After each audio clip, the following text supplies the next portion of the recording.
मैंने उनसे पूछा था कि आपको पलक में क्या अच्छा लगा, गाना अच्छा लगा, घुंघराले बाल अच्छे लगे। मुझ- वो मुझे क्लियर बता नहीं पाए कि क्या अच्छा लगा। उन्होंने मुझसे सिर्फ इतना कहा कि सब हो गया और अब बटरफ्लाईज आ रहे हैं।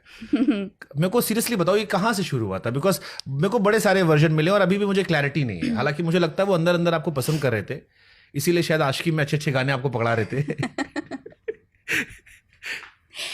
अम, जिस तरह के वो संगीतकार हैं, जिस तरह के आर्टिस्ट हैं, उनका काम करने का तरीका बहुत ही ज़्यादा अलहदा है, बहुत अलग हैं। वो बिल्कुल भी बात नहीं करते स्टूडियो में।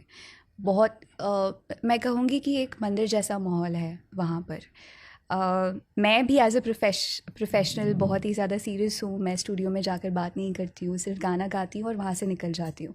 सो इस मामले में हम बहुत ही सिमिलर रहे हैं।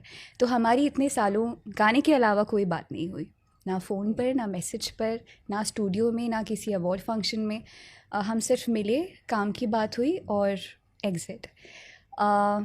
लेकिन कुछ सालों पहले थोड़ी बहुत बातचीत हुई, और फिर उन्होंने क्रिस्टल प्रस्ताव। ब्लशिंग, अपने पति के बारे में आप बात कर रहे हो।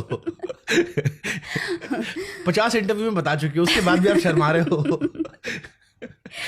फिर उन्होंने प्रस्ताव रखा हाँ, शादी का। तो फिर मैं मुझे जहां तक मैंने पढ़ा सुना ये था कि उनके फादर को आप कहीं अच्छे लगे थे, नरेश जी को। तो उन्होंने कहा देखो यार ये लड़की है, बच्ची है, अच्छा गाती है, इस पे नजर रखो।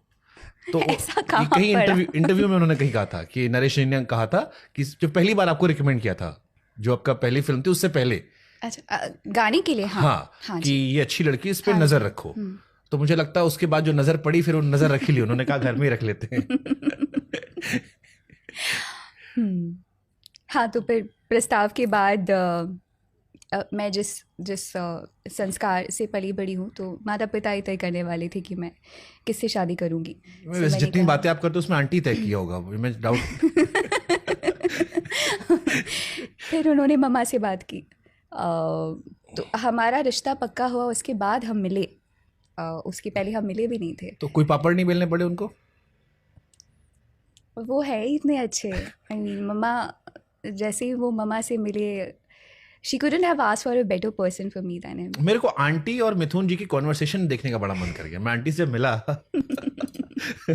तो मुझे लगा ये दोनों जब साथ में बैठती हो अकेले। बहुत यूनिक बॉन्डिंग है। और आप जब दोनों को साथ में देखेंगे, आपको लगेगा ही नहीं कि मम्मा मेरी मम्मा है। इनफैक्ट घर पर भी अगर बातें होती हैं तो मैं कभी ऐसा बोल ही नहीं सकती कि अच्छा मैं अपनी मम्मी से बात करती हूँ इस बारे